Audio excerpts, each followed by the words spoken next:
Welcome back to the show. Hi, Mayuresh. Good to see you, Ben. Well, real estate, that's coming for some profit taking today. Even a company like Godrej Properties is now down close to around 5%. How would you approach, the real estate pack? Anything you like? Afternoon, Nigel. No, again, I think if you probably look at Q1 numbers across the real estate pack, I think a large part of the universe got impacted because of lower pre-sales. The second aspect also was that collections were more or less in line with estimates. And therefore, I think the expectations in terms of new launches, the pre-sales velocity, how does that pick up, the expectations in terms of collections as well, out of the existing projects at hand.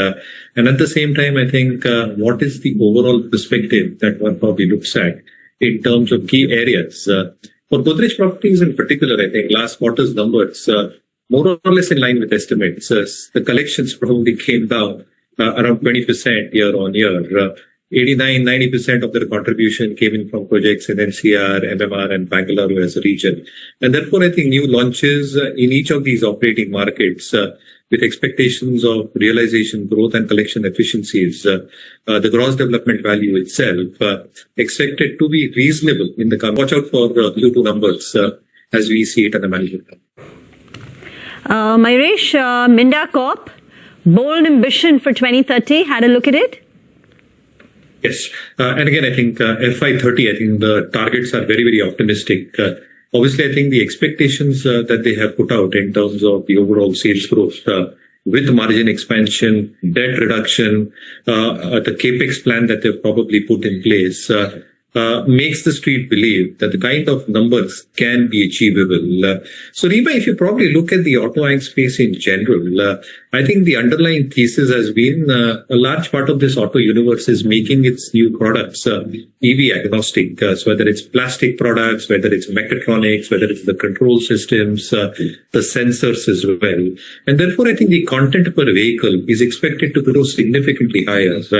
And you would have seen that in a lot of management presentations across the auto universe.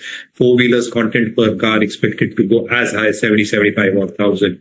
Two-wheelers to 20-25 or 1,000, which is a 3 to 4x jump from the current ICE vehicles that they're probably servicing. And therefore, when capacities start getting built up towards these new age products, incrementally, as numbers start coming through, auto will benefit quite significantly. So yes, I think Minda Corp, along with a lot of auto you look at Lumax Autotech as an example. I think they've given a 20% rise, 20% in revenue, 20% in ROC, 20% in EBITDA margins. And therefore, I think a large part of this auto pool is probably looking at strong growth coming from OEM and strong pricing remaining within the replacement market as far as their aftermarket sales are concerned. So yeah, I think the momentum can continue. But again, these are long drawn out targets, which is going to take time as the transition happens towards EV in the next few months. Yeah, no, got that down, by the way. 2,050 stocks are down on the NSE and about 1,000 stocks are higher. So this is clearly gone the other way. Mayuresh, on real estate stocks, is there any particular reason why the index is down 2% today? No particular reason. But again, Prashant, I think what you've probably seen in terms of fresh registrations that are coming through, I think last month, I think you probably saw for the first time as a trend where registrations have probably got lower in an area like Mumbai, MMR region as well. NCR is still holding strong.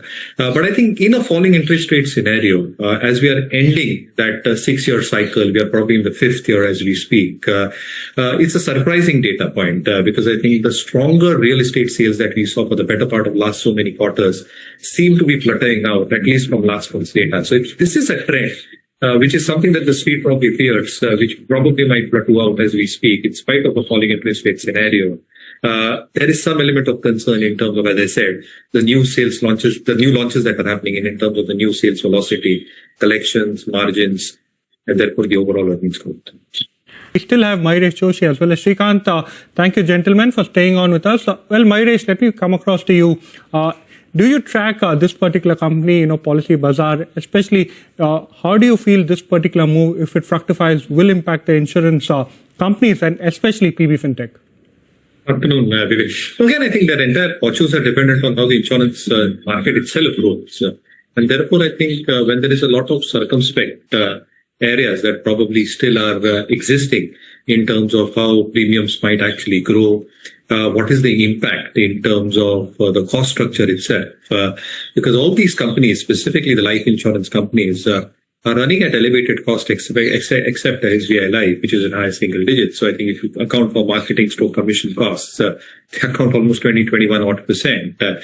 And therefore, I think how premium growth is expected to shape up. Obviously, the expectation in terms of premiums falling might be a support factor for the industry as a whole.